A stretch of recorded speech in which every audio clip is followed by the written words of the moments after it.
Was pressured into a relationship with Roger Ailes. I got a promotion. He really let me know. I want you to show me some gratitude. As in sexual? Yes. Gratitude. He said that I needed training. You needed training? Tonight, powerful women telling their stories. I consider myself to be a pretty damn strong woman. With a message for every woman in the workplace. Why don't we say anything? Crossing the lines, women and men at work. Hello, I'm Elizabeth Vargas. And I'm David Muir, and we're coming to you tonight from right here at our offices at 2020, the kind of work cubicles familiar to so many offices around this country. But what might also be familiar, and sadly, is that 1 in 4 women nationwide say they've experienced sexual harassment at work. And at every level, from cubicles to corner offices. And tonight, the high-powered woman whose lawsuit brought down a TV giant, speaking only to 2020. Gretchen Carlson, a huge name reporting the news and then becoming the news. A media and political bombshell. It was a spellbinding summer surprise. Major change at Fox News. CEO Roger Ailes has handed in his resignation. A lawsuit that helped bring down a titan of television. Roger Ailes, the founder and force behind Fox News, accused of sexually harassing one of his network's on-air stars. On what Richter scale was the earthquake that Gretchen Carlson started by filing this lawsuit against Roger Ailes? It was off the charts. I mean, nothing like that had ever really happened at Fox News before. Sarah Ellison has reported extensively for Vanity Fair on Fox News and the legend of Roger Ailes. He takes a lot of credit and deserves a lot of credit for creating the success of Fox News. And you could see when you look at the channel, you're looking at his vision. So, can a 4-year-old be a pinhead? A vision that included a signature hook. Fair. Balance.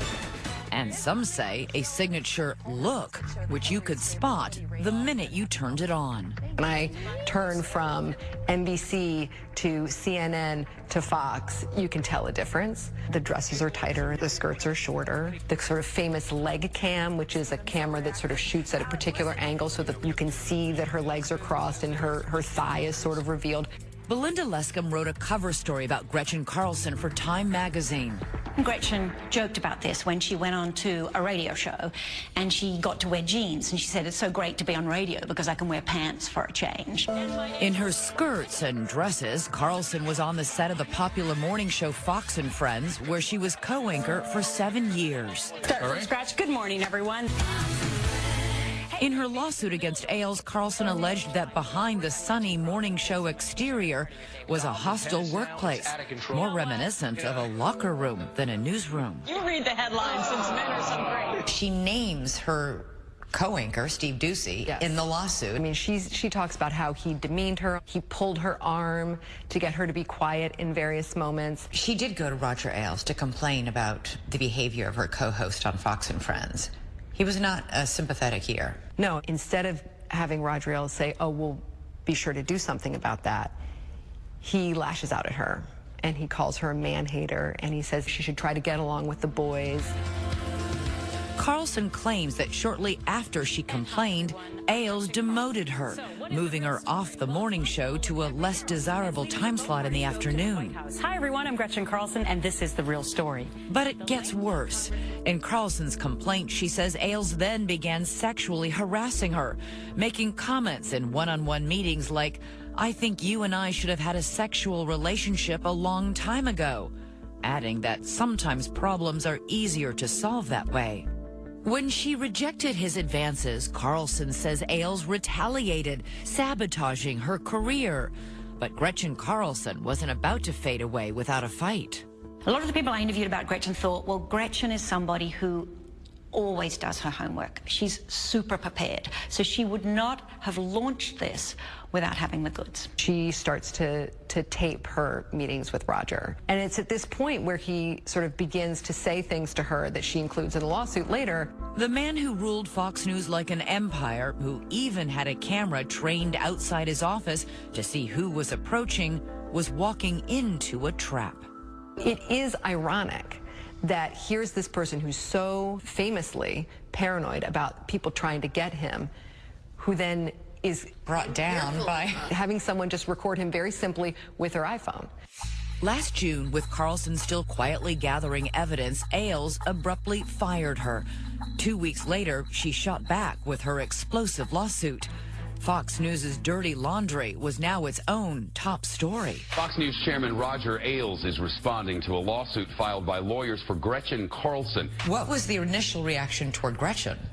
I mean, it was horrendous. One personality after another came out and said, "It doesn't sound true to me. Roger's never said anything like that around me." So what did you think when you heard this? I've worked for Roger Ailes for 20 years, all right? Best boss I've ever had. I stand behind Roger 100%. Along with Bill O'Reilly, Geraldo Rivera, Greta Van Susteren, Sean Hannity, all lined up to back the boss. And Fox News' Brit Hume tweeted, "Why didn't she quit and sue instead of suing only after she got fired?" If you speak up when you're first hired, you're considered a troublemaker. If you speak up when you leave, it's considered sour grapes. As soon as Carlson filed her lawsuit against Ailes, Fox News parent company 21st Century Fox launched an internal investigation. I think from that moment forward, the die was cast. I mean, they kind of knew that if you went digging, you were going to find something. And what the law firm conducting the investigation found was at least a dozen women willing to talk, some of whom had strikingly similar stories about Roger Ailes. And it gave the story a level of credence that it wasn't just Gretchen Carlson. There were other women. The crisis came to a crescendo when one woman who was noticeably absent from the Ailes chorus of defenders finally spoke up. Megyn Kelly. The highest profile female anchor at Fox News had also been allegedly harassed by Roger Ailes. Listen, it's hard to say no to that. Just this week, Megyn Kelly appeared on Good Morning America, describing in detail what she says happened to her. It culminated in a physical attempt to be with me, which I rejected in his office, and then I contacted a lawyer. He tried to kiss me 3 times. So I rejected that. And when I rejected that, he asked me when my contract was up. It's a fantastic deconstruction of the myth that only shy little violets get harassed. Only weak women who aren't in power get harassed. Women deal with it all the time. Everywhere. In every industry, everywhere. Kelly's claims would spell the end for Roger Ailes at Fox News. But it all started with Gretchen Carlson. If Gretchen Carlson hadn't sued, would Roger Ailes still be the chairman of Fox News? I think so. I think so. Just 2 weeks after she filed her lawsuit, Ailes arrived at work to find he had been locked out of the company he created. The next day, it was announced he was resigning as chief executive. In September, 21st Century Fox settled with Gretchen Carlson, agreeing to pay her a staggering $20 million and offering a rare public apology, saying, "We sincerely regret that Gretchen was not treated with the respect and dignity that she and all of our colleagues deserve." Women do not normally get an apology when something like this happens. And I think that that was extraordinarily important. Roger Ailes has vehemently denied all of the allegations of sexual assault against him. But in perhaps the truest testament to the Herculean feat Carlson accomplished, some of those familiar Fox faces who supported Ailes have now offered her an apology. I don't think it's overstating it to say that Gretchen Carlson toppled an empire. When we come back, the woman at the epicenter of what became a TV news earthquake, Gretchen Carlson speaks to Amy Robach. Next.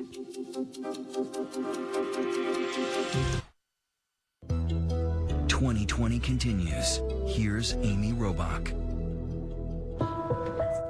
We women need more women like you to speak up about this injustice. This one says, "I want to praise and commend you for your bravery and strength for coming forward and paving the way for other women who are experiencing a horrible situation." Gretchen Carlson, reading just a small sampling of the letters she's received since becoming cast unwittingly in the role of warrior for women against workplace sexual harassment. This one really caught my eye because it's from a father. Here's what he says. "I can point my daughter to you and tell her, you see what this woman did? It takes courage, but this is what you must do." And he says to me, So thank you. And if possible, I can only hope that the sharing of this part of your life story will encourage others to stand up and keep it real. You've become a hero for so many women who have been sexually harassed in the workplace. And I can see you getting emotional right now. Because I never thought I was going to be in this position, you know. For those who think they know Carlson and followed her career, she may seem miscast. Her viewpoints, typically traditional, often conservative. And then there's the fact she's a former Miss America. What does that crown mean to you today? You know, it's still something that I'm very proud of. Can you understand why some people think you're an unlikely feminist? Oh, I know. I don't like that title. Listen, I have been fighting for women my entire life. People who've known me all along know that about me. For Carlson, step one in that fight is dispelling misconceptions, both about sexual harassment and herself.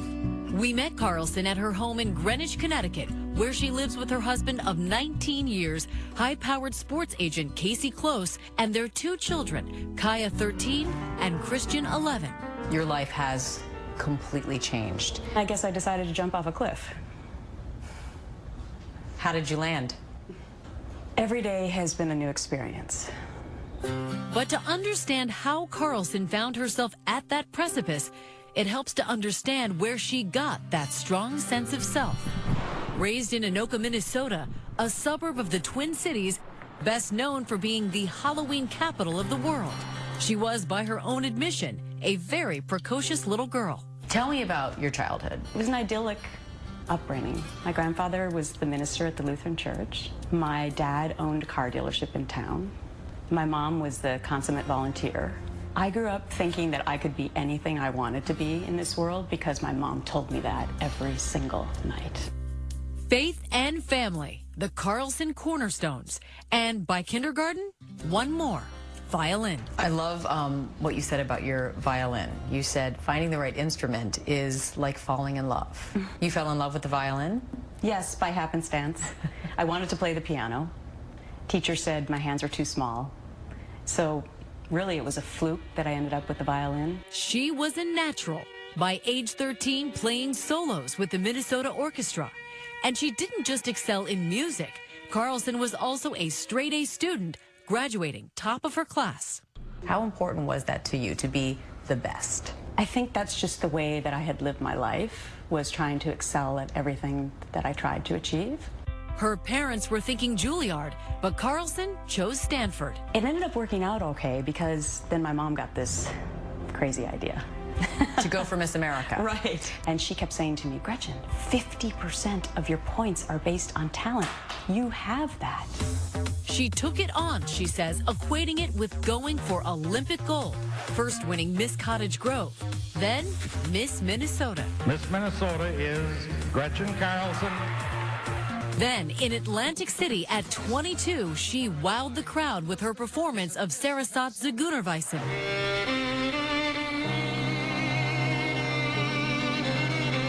And was crowned Miss America. Miss America is Gretchen Carlson. It immediately changed what I thought I was going to do with the rest of my life. The turning point? This cameo on a bloopers and practical jokes show. Problem was, Carlson didn't know the joke was on her. And our next practical joke victim was not all that easy to victimize. So it was Dick Clark and Ed McMahon. And it was a week after I had been crowned Miss America. And it was some complicated satellite system. And I was just supposed to be there on stage to introduce it. Little did she know the Miss America co-hosts were in on the ruse. Now, our accomplices were Gary Collins and Marianne Mobley, and they really, really made it work. They got called off the set. Emergency phone call. Gary's microphone doesn't work. Suddenly, I'm there by myself. Just introduce yourself and just ad-lib a little bit for it, because it's not going to, it's very informal, so don't worry about it. Don't worry about it. And the floor director says to me, oh my gosh, we're going live to 5,000 engineers earlier than we thought. In 4, 3, 2, just start talking. Hi, I'm glad to be back with you this morning. I'm Gretchen Carlson, the new Miss America. They put cue cards up. Every word was 17 letters long. Then they dropped them on the floor. Gretchen, you're on Super Bloopers and Practical Jokes. When that finally aired, I got calls from TV agents saying, have you ever thought about doing TV? If you can do that, you can do TV. So I decided to give it a shot.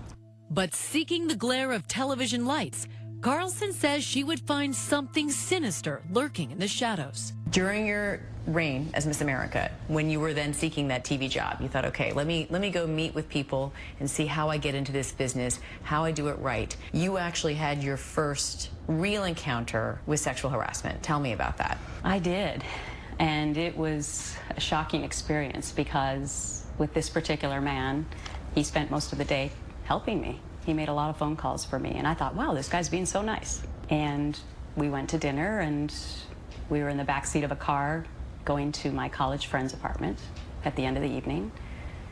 And before I knew it, he was on top of me, and his tongue was down my throat. And I was like, whoa, this wasn't part of the deal. And I quickly got out of the car, and I was flustered and started sobbing. And I remember being inconsolable and thinking, well, I'll never speak to him again.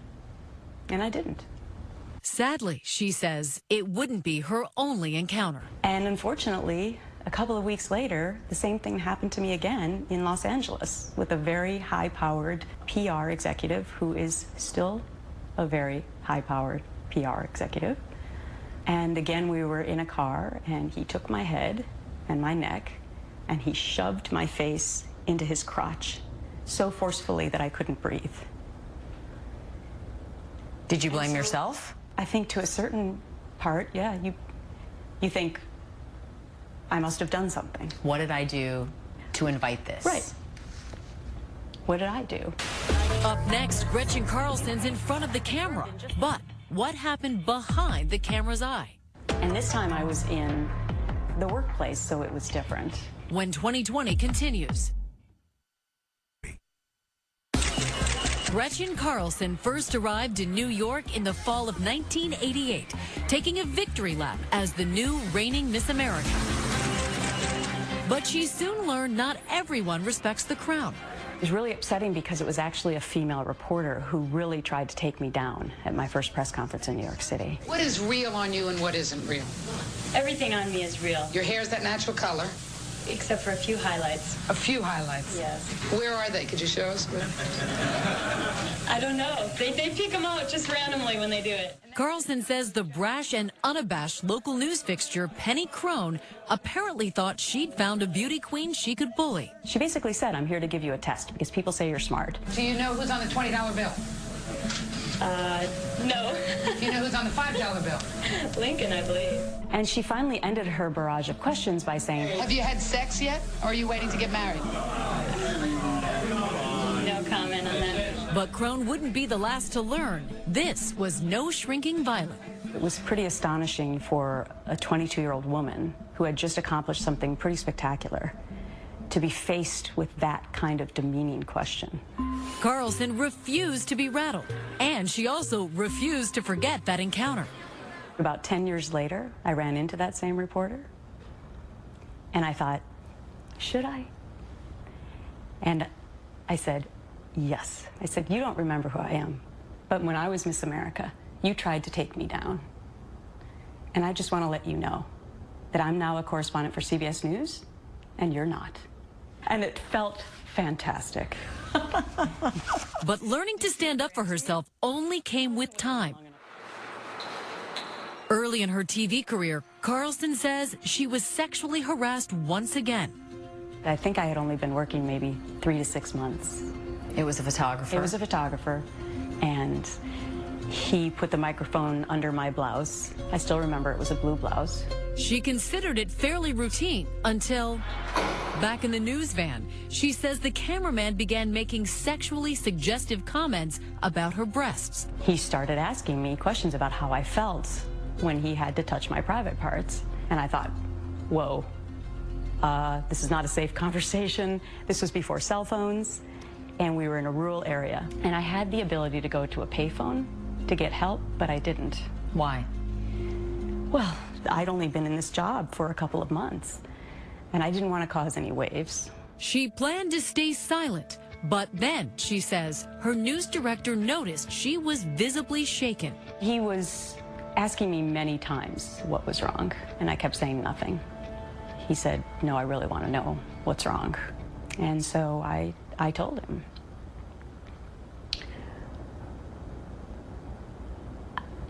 When situations like that happen to women, you fear that it's going to be your fault. You're not going to be believed. You're going to lose your job.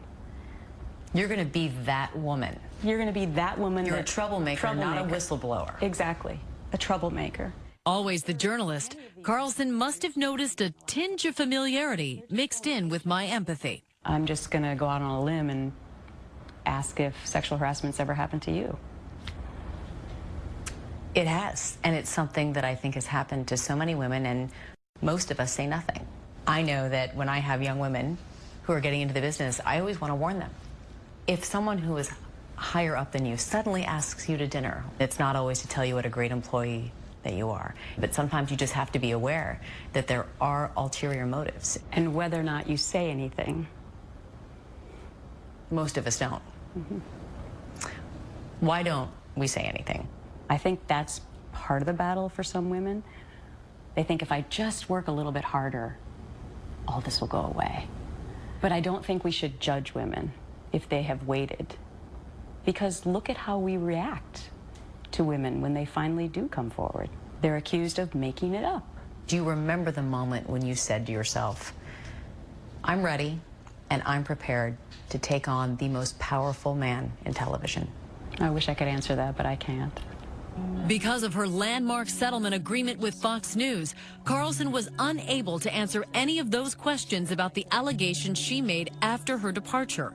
But she's coming forward tonight because she believes she has invaluable advice for other women who've been sexually harassed in the workplace. How important is actual evidence in proving a sexual harassment case? Very important because of the he said, she said.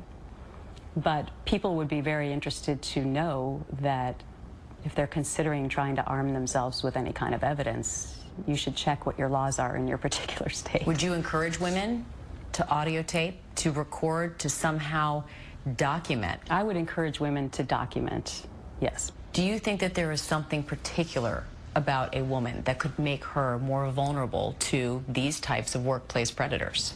No, and when I've heard that in recent weeks and months, that, well, particular strong women, you know, they would just find another job. Really?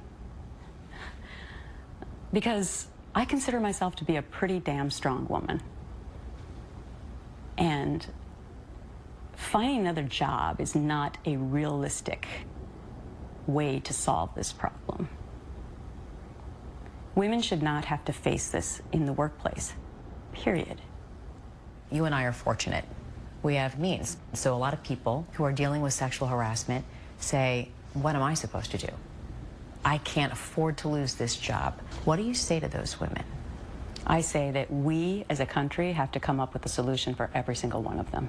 And that's what I hope to at least start the discussion on. For starters, Carlson's planning to testify before Congress against what she calls forced arbitration, the fine print in some employees' contracts that prevents them from taking harassment claims into public court. What it technically means is that if this happens to you at work, nobody will ever know about it. Carlson's also starting a foundation to help empower women. Do you feel like you've won? I can't answer specifically about whether or not I won in that specific case, but boy, I hope I've helped other women to win. You just heard the story of someone who said she rejected sexual advances in the workplace. But when we come back, a woman formerly at Fox News who says she felt like she didn't dare reject them. And for the first time on camera, she's taking a huge risk right here tonight, defying her non-disclosure agreement to speak out. We just saw a powerful woman who was the face of the news, but now someone who was behind the scenes at Fox, saying she was pressured into a sexual relationship with Roger Ailes. But while she was getting promotions, she said she was also paying a price. Lori Loon worked for Roger Ailes for more than 2 decades, and she says for much of that time she was harassed, intimidated, and pressured into performing sexual favors. Lori's story first exploded onto the pages of New York Magazine, and now she's sharing it exclusively with us. Tell me, first of all, why you've decided to speak out. Elizabeth, I think that I went through such hell for so many years. I finally felt safe when I saw that other women were speaking up. Lori says she was a naive 28-year-old when she first met Roger Ailes while working in a low-level job on George H.W. Bush's first presidential campaign. I wanted to meet him. I wanted to work for him. I was so excited.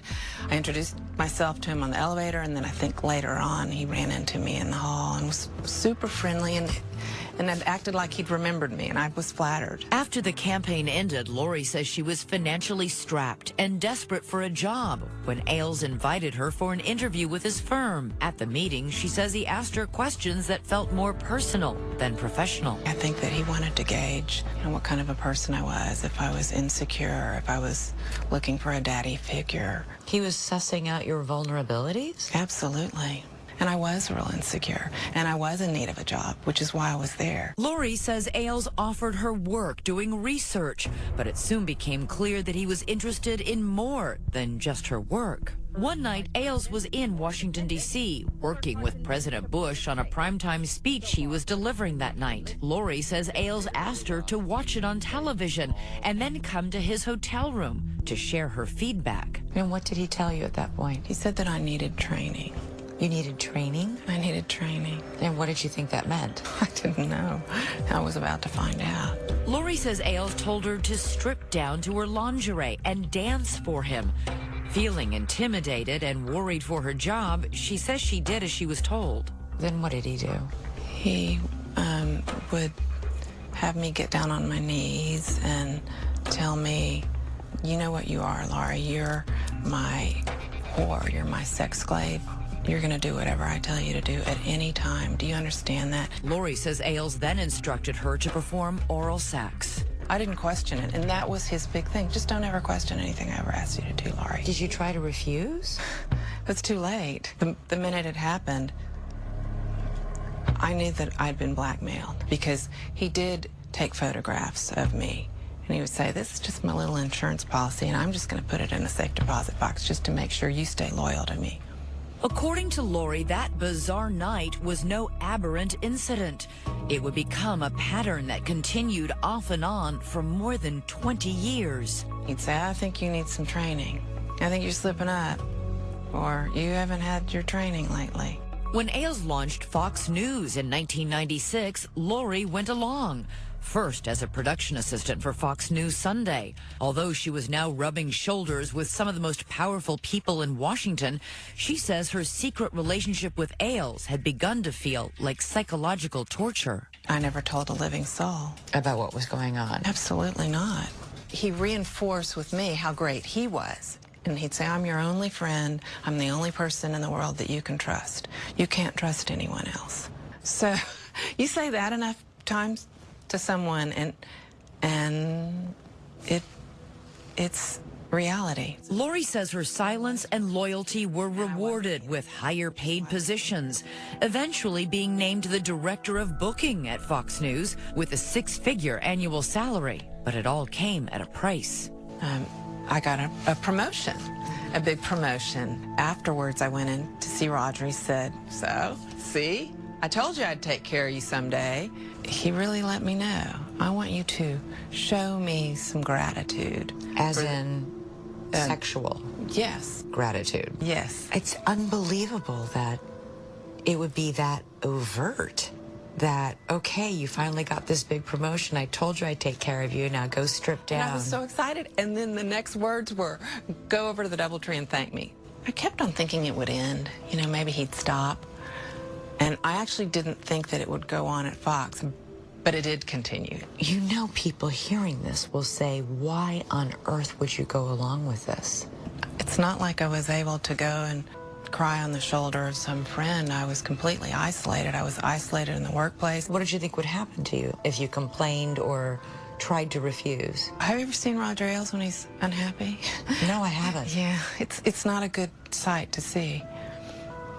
It's pretty scary. Lori says her life began to unravel in 2007 when she was demoted at Fox News because of talk in the company about her relationship with Ailes. My boss, Bill Shine, sent me to a psychiatrist, and finally, for the first time in over 20 years, I spoke up. And it all kind of came pouring out.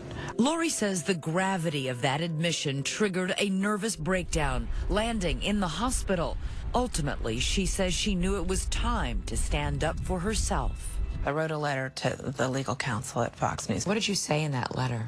Well, I just said that I'd been harassed the whole time I'd been at Fox and that I'd done my job, and I received no response. So it really wasn't until I had hired a lawyer. Within weeks of hiring that lawyer and without filing a lawsuit, Lori received a separation agreement worth more than $3 million. In 2011, after 2 decades of being under Ailes' control, she says she was free. ABC News reached out to Roger Ailes. He sent us this statement, which reads in part, "Miss Loon is someone I once regarded as a friend and a person who I helped for many years. The stories she is telling now are fabrications built on half-truths and outright lies." So then why did Fox pay you more than $3 million? Because he knew that it was the truth. I wasn't lying. Lori says she was stunned by Gretchen Carlson's lawsuit and all the allegations that followed. I didn't realize the extent to which Roger really was a predator. Even after all she's been through, Lori admits her feelings toward Roger Ailes today remain complicated. In fact, in the summer of 2015, 4 years after cutting off contact with Ailes, she wrote him a letter. Why would you write him again last year asking for help finding a job? In about 1990, Roger got a hold of my brain and sort of let me know that he's the only one who would ever believe in me. And I think that maybe the little girl looking for the daddy figure is still saying, "Roger, look at me, can you believe in me?" And it's very sad. Do you think it undermines your credibility? I don't know. I don't really care. I know what happened to me. So if your boss was harassing you, would you know what to do? Let us know on Facebook and Twitter. Use the hashtag ABC2020. And you might be wondering at home, how does human resources really fit into all this? Are they really there to help you? You may be stunned when you hear from one expert when we come back. The Wolf Wall Street showcased rampant harassment in the seven-figure world of finance. Sexual harassment is not just something that happens in, guy-dominated industries. Women deal with it all the time. Everywhere. In every industry, everywhere. Even the diner down the street. Waitress Lauren Jones says she learned that the hard way. She went to the restaurant manager after her supervisor grabbed her while she was working. Out of nowhere, I felt a firm grab on my behind, a feeling that I knew couldn't have been a mistake. And I asked him, "What the hell are you doing?" Lauren says she didn't want to sue, she just wanted him to stop. She was relieved when the restaurant owner and his HR rep called her into a meeting, but her husband Marvin was suspicious. I told her, when you go in there, you need to take your phone and you need to record it because it's not going to go well for you. So Lauren hit record on her phone and headed in. The problem is, you've been with us less than a month. I agree. He's been with us 15 years. I agree. And has never had anybody ever accuse him of that. I agree. Because he's never done it. Okay. So that's our position right now. The managers mentioned mistakes she made in training. They warn her that false trial testimony could land her in jail. Lauren starts to break down. This is really how you're going to treat me right now? Yes, ma'am. I don't want your money. I don't want nothing from you. All I want to do is keep my job and be happy like I have been. The best thing for us is I don't want nothing. A job somewhere else. Okay, and I will see you in court. Have a good day. So am I fired? I need to know right now. I'm not quitting. We don't want you to quit. We're terminating you right now. Glad to have You're that. terminated. Have a good day. She went to the EEOC. It couldn't judge whether her claim was legitimate, but it did clear her to sue. She hasn't brought a suit. She can't afford it. The restaurant chain insists it only fired her for her performance problems. She's very courageous. Unfortunately, former HR executive Cynthia Shapiro says Lauren made some key mistakes. She told them that she didn't want to sue. Don't share that. Don't give away your leverage. Don't go on one isolated incident. She warns rushing to HR right away may not always be the answer. We walk into HR, they're usually a sympathetic presence. They're very easy to talk to, and they're the ones in charge of benefits and barbecues and all those nice things. And they'll say, oh, that's terrible. Okay, we're going to take your whole statement. But you're not giving a statement to someone who really has your best interest at heart. HR is being paid by the company. Yes. And they're paid to protect the company. Above all else. Unless you feel you're in danger, you need at least 3 incidents, Shapiro says. Protect yourself by documenting everything and try and ask your harasser to stop. Only then is it safer to make an official complaint to HR. Only move forward if you really feel like it's so egregious you will have to leave the company if it doesn't get taken care of. That's a pretty high bar. It is a high bar. Especially if that paycheck is feeding my children. Retaliation is illegal, but it happens all the time. People have had their careers heavily damaged by doing, you know, quote unquote, the right thing. They just didn't know how to do it the right way. Next, how you should talk to your children about sexual harassment. Stay with us. Gretchen Carlson used to be an early riser. Now she's up late at night thinking about her kids and yours. I've often said that I thought it was important to work more for my son than for my daughter. Because I want my son, when he gets into the workplace, to respect his female colleagues in the same way that he looks at his mama. I don't talk to him about the nitty-gritty details. He gets it. 11-year-old Christian has inherited his dad's love of sports, while 13-year-old Kaya has apparently taken on mom's musicianship. What have you told her about the challenges she may face as a woman in the workplace? Right. I'm not talking to her about anything negative right now. I'm building her up. That's my goal.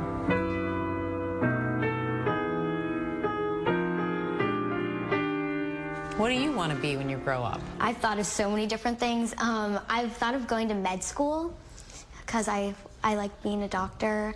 I've actually thought about journalism as well, but I haven't decided yet. It's nice to have options, isn't it? Yeah, it's really nice to be in America where we can decide what we want to be. And are you confident when you go into your first job, after seeing what your mom's done, that you will speak up? Yeah, my mom has also made it so this will happen less, but I'm confident if this happens, I will be able to speak up and do what's right. Do you think your mom's a hero? Yes, I do think my mom's a hero for many women and also for many men in the world. How old are you? 13. Mom's sage advice is rubbing off. She has had some complicated social situations, and she came home from school recently and said to me, Mommy, I took on that challenge and I handled it, and I'm proud of myself. And I did it because you did it.